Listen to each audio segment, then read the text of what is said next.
J'ai traqué mon temps pendant un mois et aujourd'hui, on fait le bilan de comment je dépense mon temps.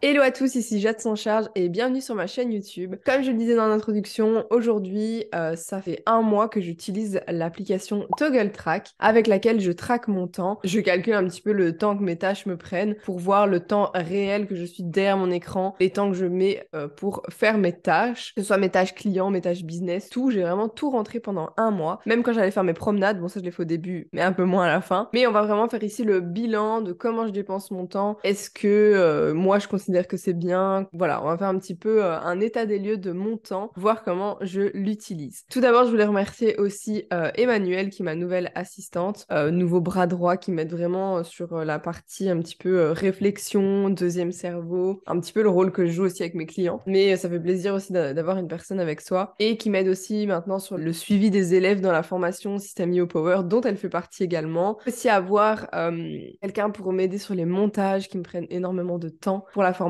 Donc franchement, un grand merci à elle parce que c'est grâce à elle que j'ai commencé à traquer mon temps pour voir réellement ce que je faisais. Réaliser en fait le temps que je mettais et le temps que les tâches me prennent et où part mon temps. Donc c'est parti, on se retrouve sur mon écran d'ordinateur directement. Je tiens tout d'abord à préciser que j'ai fait un petit test en fait entre Toggle Track et Clockify qui sont les deux applications de gestion du temps, de tracking de temps. Et la seule différence, franchement, c'est exactement le même principe. Si on sait gérer un outil, on sait gérer l'autre. Franchement, ils fonctionnent de la même manière. Il y a juste deux choses supplémentaires que je trouve bien avec Clockify, ou Clockify, comme vous voulez. C'est que, contrairement à Toggle Track, on peut mettre les tâches qui sont facturables. À savoir que sur Toggle Track, si on veut mettre les tâches comme facturables, on doit avoir la version pro. Moi, je ne l'ai pas fait parce que je n'ai pas le même taux horaire pour tout le monde, mais ça peut être intéressant pour certaines personnes qui facturent la même chose à chaque fois. Ça peut être sympa. Maintenant, une autre chose aussi qui est cool avec Clockify, c'est que comme vous êtes connecté avec votre agenda, les tâches directement dans votre agenda, vous avez une petite option sur Google Agenda notamment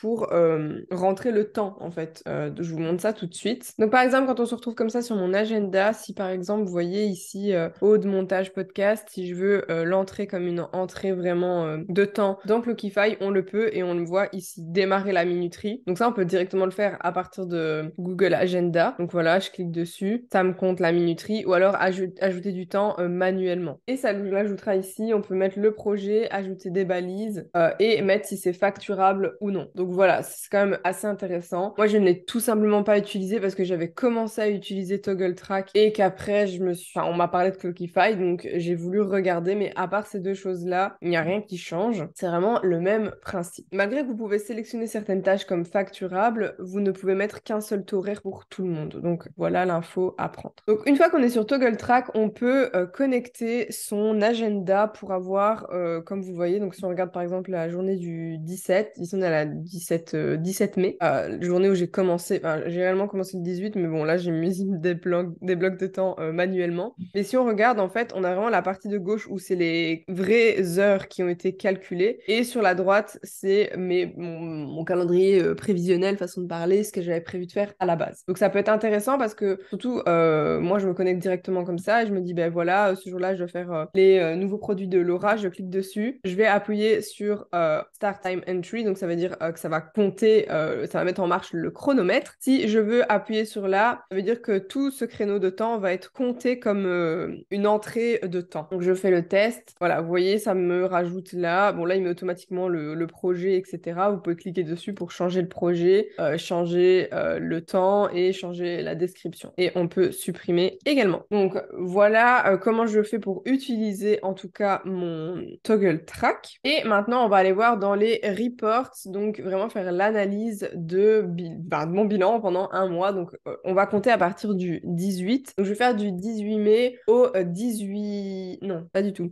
Je vais faire du 18 avril au 18 mai. Donc pour modifier ce qu'on va faire, donc là il le met d'office par projet. Ce que je vais faire, c'est que je vais cliquer ici pour, voilà, sélectionner la période qui me convient. Donc là, je vais faire du 18 avril, comme j'ai dit, au 18 mai. Hop, je reclique à côté et on va voir toutes les semaines comme ceci. Hop, on voit toutes les semaines qui sont affichées. Ce que je vais faire, je vais grouper ici, moi, par client et ensuite par projet. Donc, ces deux filtres-là vont apparaître ici. Donc, je vais tout simplement voir les clients et les projets. À savoir que j'ai fait un petit test juste avant et tous les clients n'apparaissent pas. Je pense que ce sont les plus imposants, ceux qui me prennent le plus de temps par mois. Du coup, on va avoir vraiment la liste ici des clients qui me prennent le plus de temps au final. On va avoir le nombre d'heures que les clients me prennent, donc du plus élevé au moins élevé. Donc tout ce qui est en 100 clients, en réalité, ce sont tous mes projets à moi, où j'ai mis YouTube, Instagram, le suivi des clients, etc., etc. Donc vraiment, tout ça, c'est ma partie à moi quand il n'y a pas de clients. Donc c'est toute cette partie qui sera en grise. Forcément, la cliente qui me prend le plus de temps, c'est Aude. À savoir que dans Aude, il y a 10 heures supplémentaires parce que je l'ai aidée sur une autre cliente, donc c'était des heures supplémentaires, enfin bref. Donc on voit vraiment le nombre de clients qui me prennent le plus de temps et ceux qui m'en prennent le moins. C'est une technique qui peut être super intéressante, notamment pour les assistantes qui veulent faire comment je veux dire ça, une moyenne des heures, qui commencent peut-être avec un nouveau client, qui ne savent pas combien de temps vont prendre les tâches. On peut faire 1, 2 mois et faire une moyenne, de se dire, ben voilà, tel mois, on a travaillé peut-être, je ne sais pas moi, 8 heures, et le mois d'après, on a travaillé 12 heures. Faire une moyenne, voilà, ben on coupe la poire en deux, on se met 10 heures ensemble, on se cale et on se réserve 10 heures. Donc, forcément, donc Aude me prend le plus de temps. Ensuite, dans Autres, je sais pas pourquoi il me l'a mis là, 15 heures. À mon avis, il fait un petit mix des autres clients. Ensuite, on va avoir Laura et Alison. Donc ça, je le savais. En même temps, c'est les heures que je leur réserve, donc je sais quel client me prend le plus de temps. Par contre, ce qui peut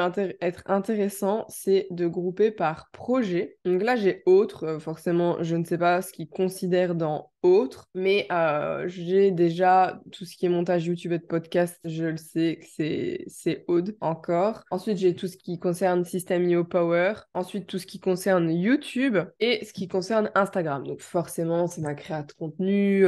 YouTube, il y a le montage qui prend beaucoup de temps, donc ça ne m'étonne même pas. Ensuite, on avait voilà, le lancement de formation que Aude gérait, partie coaching, et moi, partie technique. Donc voilà, et Alison, on est en support technique en ce moment. J'ai mis ce thème-là parce qu'on est en train de transférer sa formation vers System.io. Donc voilà, et tous les autres, en fait, c'est vraiment tous les autres projets. Donc on le voit, en fait, le YouTube, Instagram, un support technique, et en fait, c'est tout le reste. Tout le reste, il me le calcule dans autres. C'est dommage parce que j'aurais bien voulu avoir vraiment un détail, mais bon, je pense que ça risque d'être un peu compliqué vu toutes les tâches. Et là, on le voit vraiment en time entries. C'est, par exemple, dans un projet, il peut y avoir plusieurs tâches, et donc toutes les tâches sont mises ici. Je vais pas les passer en revue, c'est un petit peu compliqué. Et par contre, c'est bien parce que ici, vous voyez, il y a user. Si vous avez plusieurs personnes qui travaillent sur un seul projet, vous pouvez voir les personnes qui travaillent le plus, etc. Maintenant, je ne m'avance pas parce que je pense que pour ajouter plusieurs utilisateurs, vous avez besoin de la version pro. Donc, par rapport à ça, je ne m'avancerai pas de trop. Justement, on va remettre client et on va mettre projet. On peut examiner vraiment en fait individuellement. Là, on a sous les formats graphiques, mais je peux examiner individuellement combien de temps me prennent chaque tâche. Donc, comme on peut le voir, System.io Power. Donc, attention, il y a le suivi aussi. Mais System.io Power, ça va être tout ce qui est montage, tout ce qui est programmation sur la plateforme. Vraiment, la création pure et dure, les tournages, les montages, les vidéos et les scriptages aussi. Tout ça, en fait, en un mois, ça m'a quand même pris 14h26, donc 14h30, ce qui est quand même énorme. Et je trouve ça intéressant de le voir, en fait, parce qu'on se rend pas assez compte du temps que prennent les tâches. À savoir qu'ici, 14h30 divisé en 4 semaines, on est quasi à 3,62, donc c'est quasi 3h45 par semaine. Et 3h45 par semaine, c'est quand même énorme. C'est quand même énorme. Et des fois, je travaille même pas autant pour mes clients. Donc, je pense que d'avoir vu ça, d'avoir fait cette analyse, en fait, sur un mois, c'est super super intéressant. Bon là, je l'ai fait un peu sur 2 mois consécutifs parce que c'est du 18 au 18. Mais sinon, je pense que c'est super intéressant de faire ça vraiment sur des mois complets, faire un bilan du temps qu'on prend. Et je pense l'introduire aussi dans mes vidéos bilan, de faire sur le mois le temps que les tâches m'ont pris, etc. Donc je trouve ça très intéressant. Forcément, on a YouTube, hein, 10h30, ça m'étonne même pas, ça prend énormément de temps. Instagram, par contre, ça m'étonne. Vous voyez, je pensais pas que Instagram prendrait autant de temps que YouTube. Le suivi de mes clients, 5 heures. Mais ça, en vrai, il y a une grosse partie qui a été déléguée à Manu.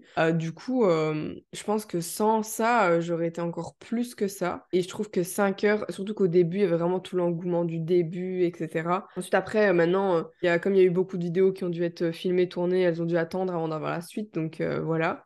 Au début, voilà, 5h30, je me suis mis mes temps perso, c'était mes promenades, etc. Non, les promenades, je l'ai mis dans le sport. Mais mes temps perso, c'était quand je partais, que je faisais autre chose plutôt que de travailler. Donc voilà. Newsletter, 4h50. En vrai, ça va. Hein. 1 heure par semaine et des fois, j'en écris beaucoup en 1 heure. Formation, c'est moi, le temps que je prends pour me former. C'était pour la création de l'audit, la création des templates. Je vous en dirai plus bientôt. Le sport, c'était une de mes priorités en mai. Mais en fait, la priorité en mai, ça a été la bêta. Il a fallu absolument que j'avance sur les modules. Donc en fait, tous mes objectifs sont passés un petit peu à la trappe et je me suis vraiment fixée sur la bêta, quoi. Appel découverte, là c'est business, tout ce qui est funnel pro, c'est aussi une autre offre, call d'équipe, technique. Donc voilà, ensuite après c'est vraiment tout le reste. Mais ce qui est chouette, c'est qu'on peut voir aussi la vue comme ça sur la semaine, le jour où j'ai le plus travaillé au final. Hein.